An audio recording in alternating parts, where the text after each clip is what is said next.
রহস্যের channel thriller.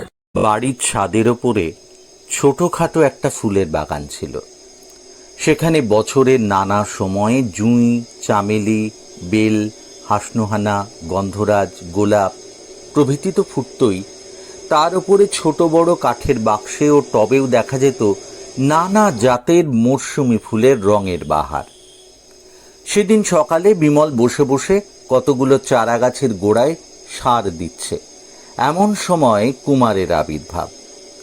মুখ তুলে বন্ধুর দিকে তাকিয়ে বিমল বললে, কুমার, তোমাকে আজ এমন শুকনো দেখাচ্ছে কেন? কুমার বললে, আমার এক বন্ধু বড় বিপদে পড়েছে, তারই কথা ভাবছি। বন্ধুটি কে, আর বিপদই বা কি? তাকে তুমিও চেনো, সুবোধ রায়, কলেজে আমার সহপাঠী ছিল। চুরির দায়ে পড়েছে। চুরি?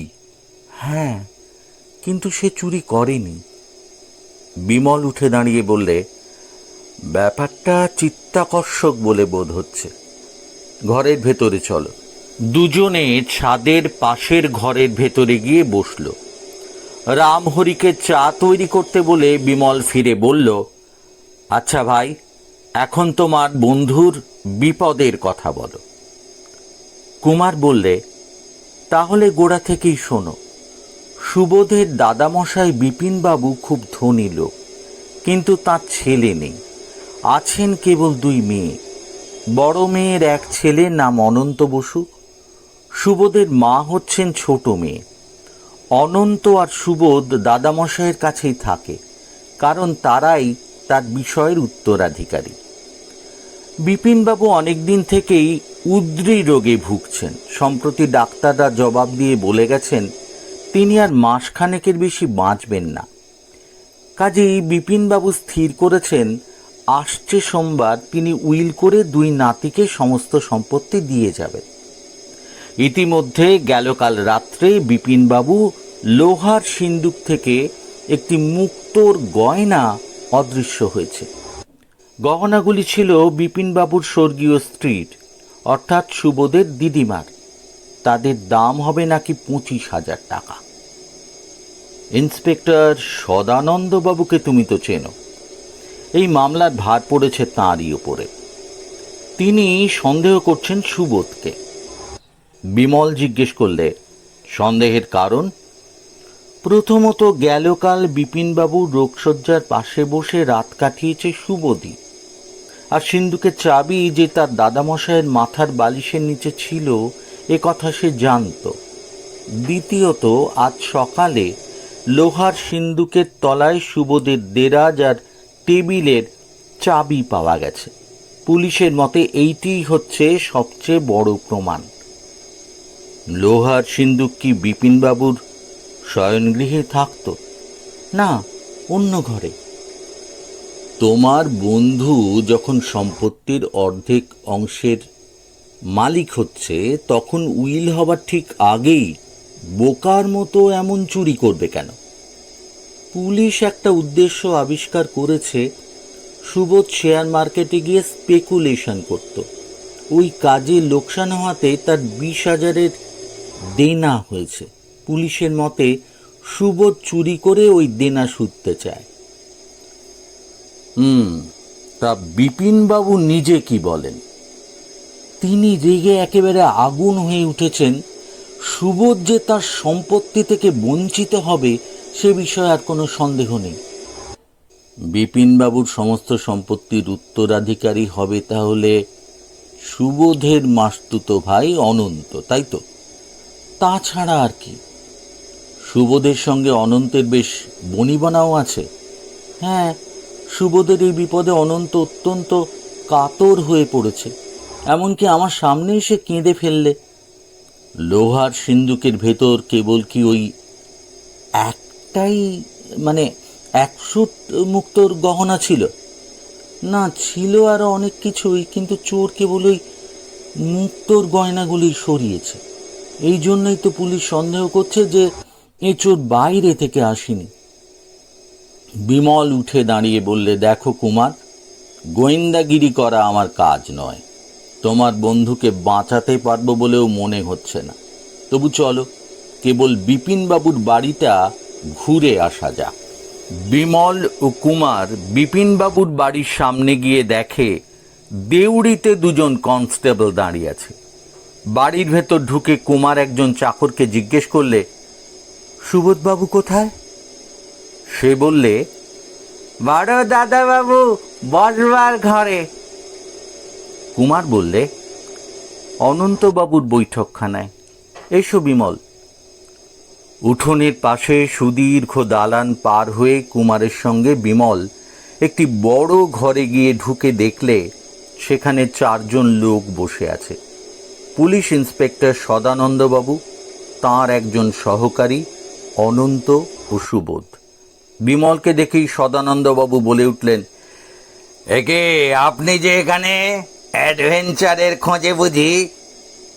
বিমল হেসে বললে, যেসব বঙ্গবীর ঘরের কোণে কি চৌকির তলায় অ্যাডভেঞ্চার খোঁজে, আমি তাদের দলে নই। সুবোধবাবুকে অল্প স্বল্প চিনি। কুমারের মুখে তাঁর বিপদের কথা শুনে দেখা করতে এলাম। সুবোধ এতক্ষণ পাথরের মূর্তির মতন স্থির হয়েছিল।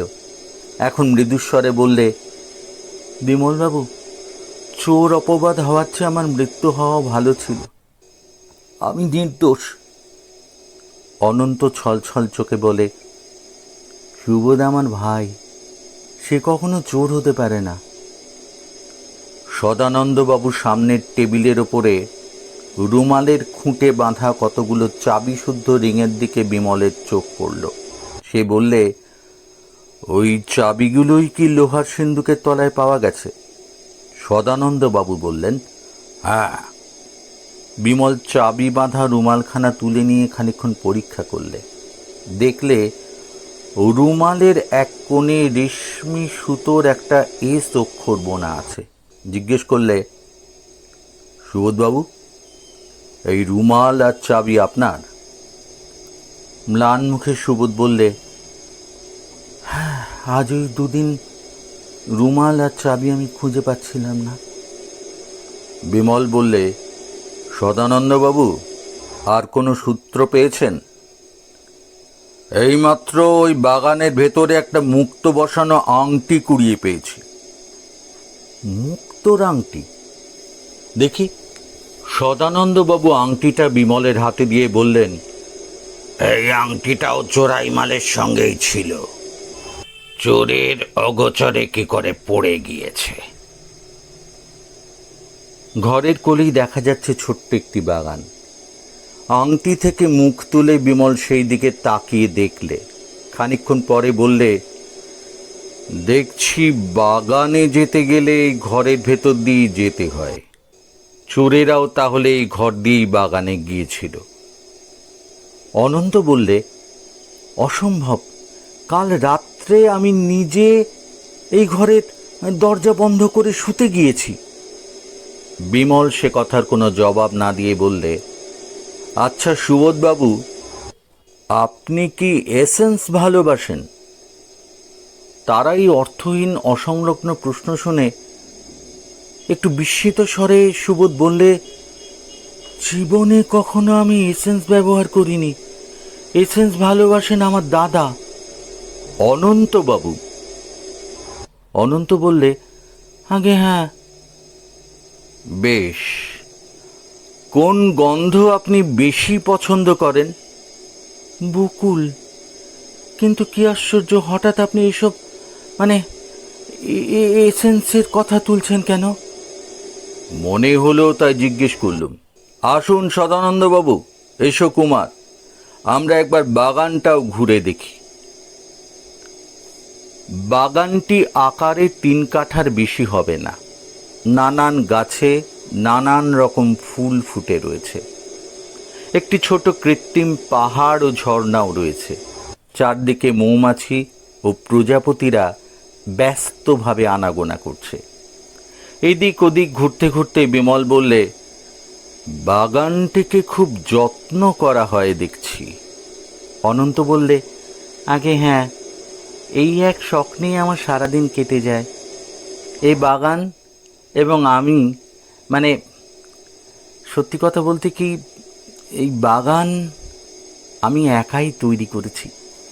এখান থেকে কেউ একটু ফুল ছিঁড়লেও আমার সহ্য হয় না। আমার অগোচরে পাছে কেউ এখানে ঢোকে, সেই জন্যেই বাগানে ঢোকবার দরজা করেছি আমার বৈঠকখানার ভেতরে। এক জায়গায় অনেকগুলো ডালিয়া গাছ দাঁড়িয়ে দাঁড়িয়ে হাওয়ায় দুলছিল। বিমল খানিকক্ষণ তাদের কাছে দাঁড়িয়ে থেকে বললে, চমৎকার ফুল ফুটেছে তো। অনন্ত গর্বিত স্বরে বললে, ফুটবে না? প্রত্যেকটা গাছকে যে আমি যত্ন করি। একটি গাছের দিকে অঙ্গুলি নির্দেশ করে বিমল বললে, কিন্তু এত যত্নেও ও গাছটা এমন নেতিয়ে পড়েছে কেন? অনন্ত বললে, বোধহয় শিকড়ে পোকা টোকা ধরেছে। সদানন্দবাবু বিরক্ত স্বরে বললেন, আচ্ছা, এটা কি এই ফুল গাছ নিয়ে মাথা কামানোর সময়? আপনারা পাগল হলেন নাকি? বিমল হাসতে হাসতে বললে, সদানন্দবাবু, আপনারা বড় বড় মামলা করেন, বড় বড় বমাল দেখেছেন, বড় বড় বিষয় নিয়ে মাথা ঘামান, কিন্তু ছোট ছোট ব্যাপারকে একেবারে ঘৃণা করবেন না। গাছের শিকড়ে পোকা সব সময় তুচ্ছ বিষয়ে নাও হতে পারে। এই বলে সে এক টানে সেই নেতিয়ে পড়া ডালিয়া গাছটি মাটি থেকে উপড়ে তুলে ফেললেন। অনন্ত হাঁ হাঁ করে বলে উঠল, ছি ছি ছি ছি, কি করলেন? বিমল আচম্বিতে সেইখানে বসে পড়ে যেখানে গাছটা ছিল সেখানকার মাটির ভেতরে হাত ঢুকিয়ে ছোট্ট একটা ক্যাশ বাক্স টেনে বার করলে। কুমার সবিস্ময় বললে, কি কাণ্ড! বিমল সহাস্যে বললে, গাছের গোড়ায় ক্যাশ বাক্স, আর বাক্সের ভেতর মুক্তোর গয়না।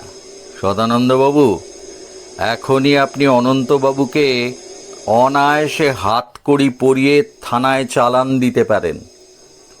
সদানন্দবাবু বললেন, কেমন করে আপনি এত সহজে চোর ধরলেন? বিমল বললে, ব্যাপারটা খুব সহজ বলেই। গোড়া থেকে আমার সন্দেহ হয়েছিল অনন্তর ওপরে। সুবোধবাবু যদি তাঁর দাদামশায়ের সম্পত্তি থেকে বঞ্চিত হন, তাহলে লাভ হবে অনন্তর। তাই বিপিনবাবু যেই উইল করতে চাইলেন, অমনি সুবোধবাবুকে চোর সাজানো হলো। সুবোধবাবুর নাম লেখা রুমালে, ওই রুমালটার মাথার চাবির গোছা পাওয়া গেল লোহার সিন্দুকের তলায়। দুদিন পরে যে তার মৃত্যুন্মুখ মাতামহের অর্ধেক সম্পত্তির মালিক হবে, সে যে এমন বোকা আর পাগলের মতো চুরি করে নিজের সর্বনাশ করবে, এ কথা স্বপ্নেও ভাবা যায় না। সদানন্দবাবু, ওই রুমালে যে বকুলের এসেন্সের মৃদু গন্ধ ছিল, এই সামান্য বিষয়টা আপনি এড়িয়ে গিয়েছিলেন, কিন্তু আমি এটাকে আমার কাজে লাগিয়েছি।